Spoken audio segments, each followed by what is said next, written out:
Hey everyone, it's Ivan, kitbadger.com, out here to share a pretty cool rifle build from a buddy of mine, Colton, down at Thunder Ranch.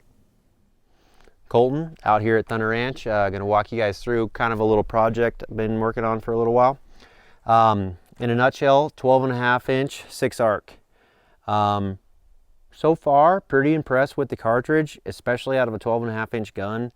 I don't get too excited about kind of new cartridges and things coming out, but I gotta say I'm pretty happy with the setup so far, especially for a shorty. So quick breakdown starting at the front. Running a thread-on can, energetic arms, 308 can. It's cool, works pretty good. Back behind that, Bipod. Big fan of Atlas bipods, have different versions. This is the Atlas Cowl, which is kind of my favorite one. You can tension it down, gives a pretty wide footprint. Not the fastest bipod, but it's just pretty solid. Up top here is pretty cool. We've been working with CTF for a while, and this is their new model laser they sent out to us, and they've been super cool. So interesting system. You can set up white light on either side or a Key 12 o'clock laser. The buttons are a lot better than they used to be. The screws are a lot better than they used to be. So pretty cool stuff for there. The barrel, 12.5-inch Noveske DDF barrel. So far so good, really good accuracy when it comes to this. Run some offset sights, kind of had those laying around, that's cool.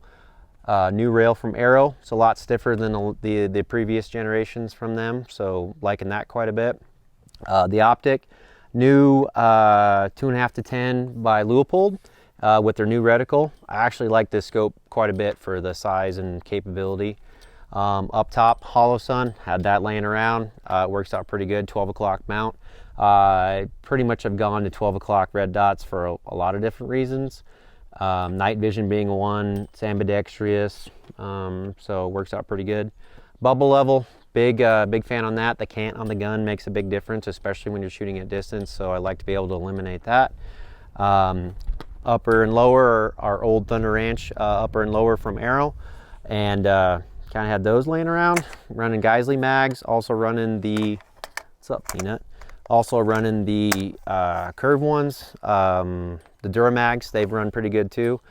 Geissele trigger, single staged SG3 I think, so that's cool. Ambidextrous safety, Geissele charging handle, Magpul furniture, and pretty nice lightweight package. The whole thing with all this stuff on there, light, laser and everything, is sub 7 pounds. So that's pretty cool considering the cartridge is pretty good and capable of reaching out to 600-700 yards with minimal amount of work on the back end. So it's a cool little gun. The caliber's pretty neat, 6-arc.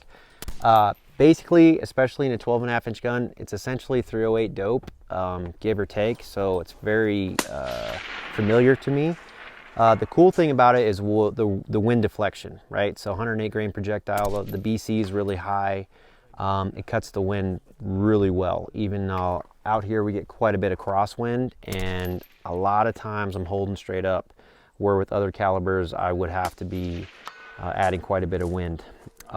Even with the 12.5-inch barrel, I'm getting like 2350 for velocity. So again, there's some drop in there, but the BC takes over and it helps a lot with the wind. The cool thing about this cartridge is there's essentially no recoil. It's a touch more than 5.56, but it's very, very manageable. So the ability for you to recover from recoil and spot your own impacts makes a huge difference. And it's very, very, very controllable, very, very consistent, and it's killer on the wind. I always think it's cool to see just different setups people come up with, and 6-arc is pretty cool. I think one kind of getting fleshed out as far as good reliable magazines. My understanding, those Geissele magazines run really well, and yeah, just kind of a capability increase within the same package of AR-15, which depending on application definitely has some benefits, but pretty cool seeing that setup.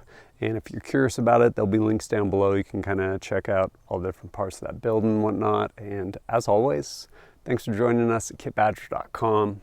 Look forward to seeing you next time.